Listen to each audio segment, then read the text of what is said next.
그냥 제목만 봐도 좀 슬퍼질 수도 있는데요.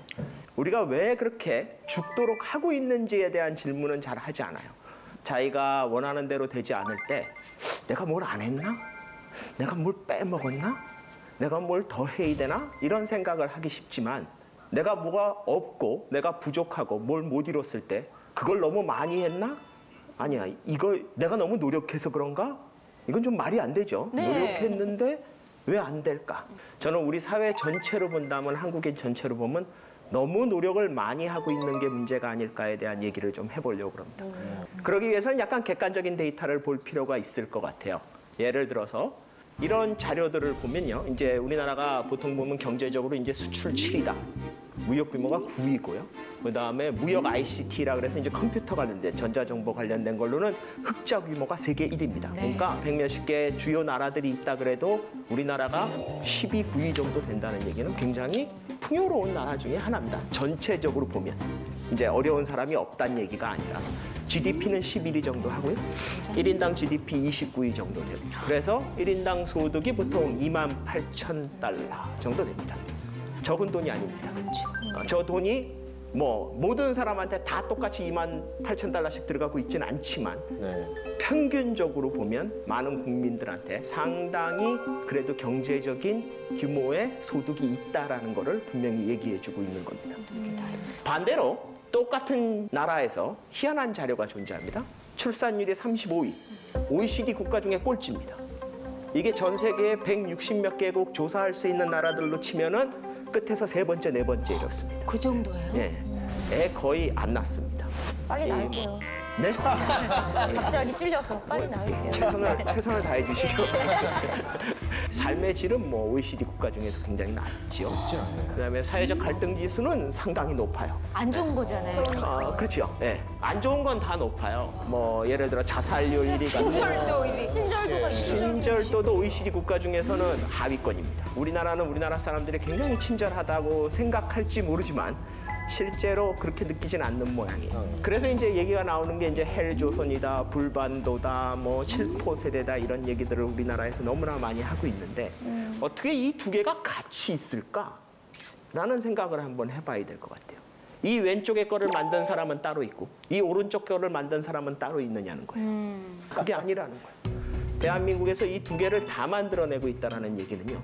대한민국의 같은 특성인 이 두 개를 다 만들 수 있지 않느냐라는 생각을 해봐야 됩니다. 죽도록 해서 이걸 만들어서요. 죽도록 하고 있기 때문에 이걸 만들고 있는 걸 수도 있어요. 한국 사람들이 왜 이렇게 죽도록 열심히 사느냐? 첫 번째 이유는 제가 생각하는 건 가족 확장성이에요. 가족 확장성을 설명을 하자면 그건 뭔가 하면 가족을 사회 중심으로 인식하고요. 그다음에 사회적 시스템을 이해할 때 가족의 속성으로 이해를 하려고 그래요. 그러니까 예를 들어서 회사라든지 정부라든지 아니면 사회적 시스템을 다 가족 체계처럼 이해하려고 그런다는 거예요. 그러니까 우리가 흔히 옛날에 그런 얘기 했잖아요. 우리가 한창 경제 발전을 이루고 그럴 때 회사의 사장님은 이제 아버지 같은 존재. 맞아요. 어떻게 보면은 국가의 대통령은 아버지 같은 존재. 뭐 국부라는 얘기도 하고 옛날에 좀 그랬었죠. 그런 것 같은 사회적 시스템 전체를 가족 구조의 형태로 이해하려는 성향성이 있을 수 있다는 거예요. 많은 사람들은 한국이라는 사회가 굉장히 가족성이 강하다. 가족끼리의 끈끈한 사랑이 있고 어쩌고저쩌고 이런 얘기를 많이 해요. 그래서 우리 사회가 일으키는 많은 문제들이나 많은 좋은 점을 이런 가족 간의 사랑이 끈끈하고 가족성이 강하다는 걸로 이해하기도 합니다. 근데 실제로 심리학에서 얘기를 할 때요. 가족성이라는 개념이 있습니다. 그거는 한국을 대상으로 하기 전에 이미 저 남미의 국가들을 대상으로 만들어 놓은 개념이 있어요. 남미의 많은 국가들을 연구한 걸 보면 그쪽의 가족성이 우리나라보다 셈은 셌지 약하지 않습니다. 그래서 북미나 유럽의 심리학자들이 야, 남미 사람들을 보고 쟤네 왜 저러냐? 이해가 안 되는 거예요. 그러니까 걔네들이야말로 진짜 날마다 모여서 밥 먹고요. 출세할 일이 있어도 출세 안 하고 가족 옆에 있는 사람들도 되게 많고요. 실제로 그 사람들이 만든 척도가 이름이 영어로 페밀리즘, 한국어로 하면 가족주의입니다. 가족주의를 보면요. 프랑스 같은 서구의 나라들보다 칠레 같은 남미의 나라가 더 강하고요. 한국과 칠레는 큰 차이는 없지만 그래도 칠레가 약간 높은 경향을. 그러면 우리나라가 단지 가족성이 강한 게 특징이냐? 그건 아니냐는 거예요. 이걸 뭘 보면 알 수 있나 하면 식당 같은 데 가면요, 우리나라에서 아무렇지도 않게 주인 아주머니한테 고모, 이모. 이모. 어머니. 심지어 어머니, 이모, 소주 한 병만.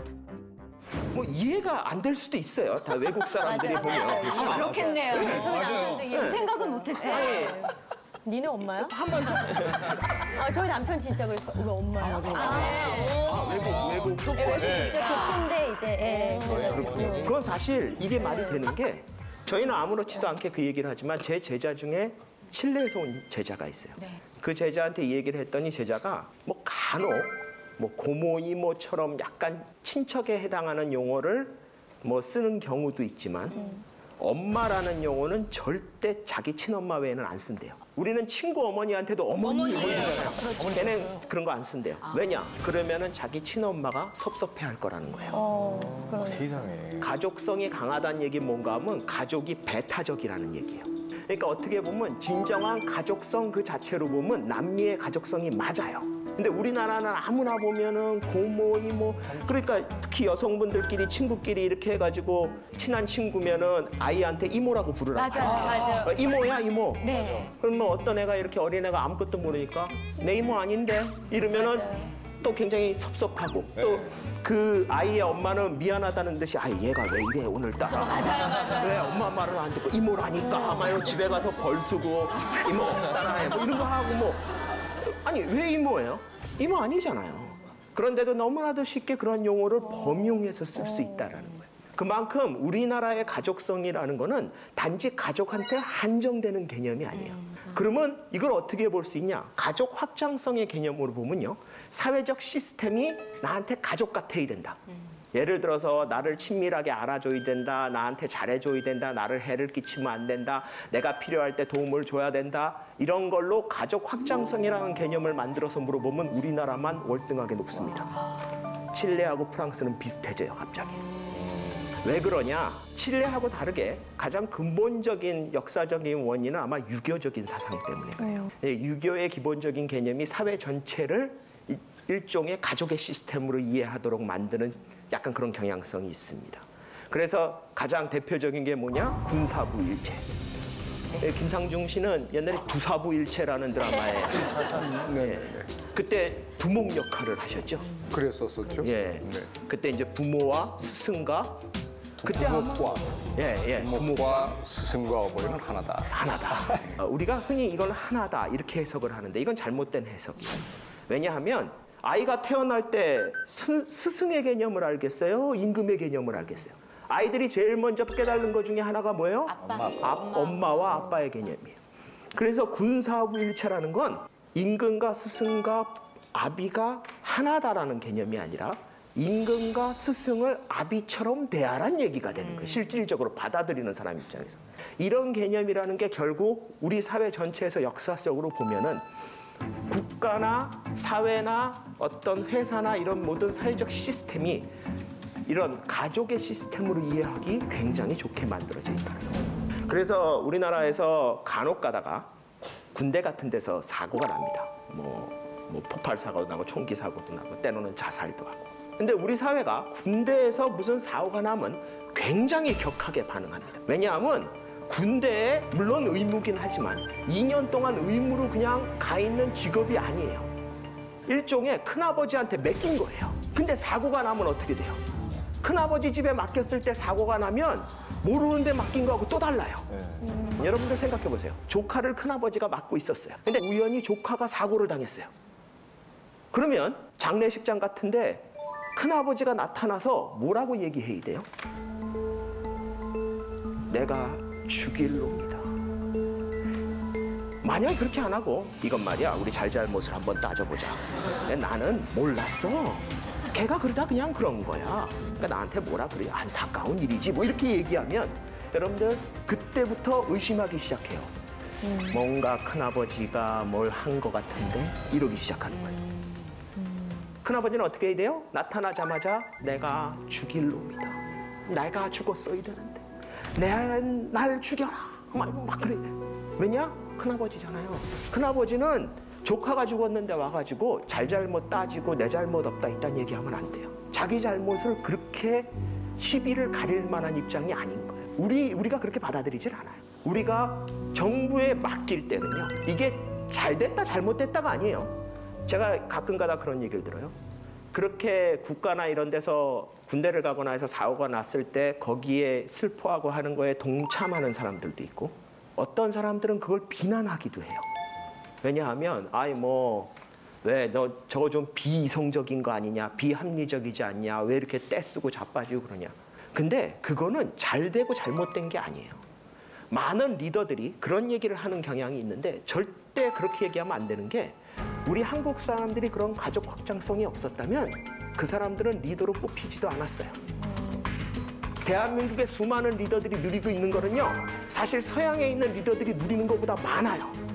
왠지 아세요? 물질적으로 많은 거를 떠나서 정신적으로 굉장히 많이 느껴요. 근데 그 느끼는 걸 왜 누릴 수 있냐? 바로 한국 사람들이 가족 확장성이 있기 때문에 그래요. 자기가 누릴 때는 그거 다 누리고 가족 확장성 때문에 국가나 리더한테 나를 책임져주고 왜 이렇게 하냐고 얘기하는 국민들한테 잘못됐다고 얘기하면 그건 화장실 들어갈 때하고 나올 때하고 마음이 다른 거예요. 그래서 가족 확장성이라는 것 자체는 잘못된 게 아니에요. 어떻게 보면 이것 때문에 대한민국이 이만큼 발전한 거예요. 생각해 보세요. 여러분들이 여러분 가족에 대한 일이라 그러면은 더 열심히 하겠어요? 아니면 여러분의 가족이 아니라 상관없는 사람의 일이라 그러면 더 열심히 하겠어요? 가족이라고 당연하죠. 생각하면 열심히. 대한민국 사람들이 전쟁이 끝나고 폐허 속에서 아무것도 없는데 죽을 힘을 다해서 사람들이 일을 할 수 있었던 이유는 뭔지 아세요? 이 회사, 이 나라 전체가 내 가족이에요. 이게 나한테 이득이 되건 안 되건 상관없었어요. 그냥 일해야지 내 가족도 먹여 살리고 내 회사도 살리고 내 나라도 살린다는 생각에서 죽으라고 달릴 수 있는 거예요. 많은 사람들이 그렇죠? 기업하는 사람들이 기업 회장이나 이런 분들이 와가지고 직원들한테 이런 말을 해요. 내 거다 생각하고 주인의식. 회사 일을 주인의식을 가지고 뭐 주식이나 좀 주면서 그런 얘기를 하면 맞아요. 네? 말이 돼. 왜냐면 내가 회장 시켜주면 내 거지요. 그럼요. 근데 나 회장도 안 시켜주고 난 대리인데 무슨 내 거야 이게. 안 그래요? 내 책상도 내 게 아니구만 지금. 맞아. 우리나라 사회가 지난 몇십 년간 유례 없는 경제 발전이 꽁으로 일어난 게 아니에요. 온 국민들이 열심히 했어요. 뭐냐? 자기 자식 일 하듯이, 자기 가족 일 하듯이 이게 나한테 이득이 되는지 안 되는지 생각도 안 하고 그냥 죽으라고 할 수 있었던 가장 첫 번째 이유, 가족 확장성이에요. 그런데 지금 현재 우리 사회가 왜 이렇게 힘들어지느냐? 더 이상 가족 확장성으로 관리하기에는 대한민국의 시스템이나 규모가 너무 커져버린 걸 수도 있어요. 옛날에 아마 우리나라가 지금 여러분들이 알고 수많은 대기업들이 처음 시작할 때는 직원 10명, 기껏해야 200명, 뭐 1000명 이러고 시작했을 거예요. 그러면 회장이 직원들 이름 다 기억하고 서로 회식할 때 식당 하나 다 빌려가지고 거기서 회식하고 이러고 가능했어요. 지금 그 대기업들이요, 직원만 몇십만 명짜리가 된 거예요. 가족 확장성? 이미 그거는 얘기가 안 되는 시스템으로 가고 있는 거예요.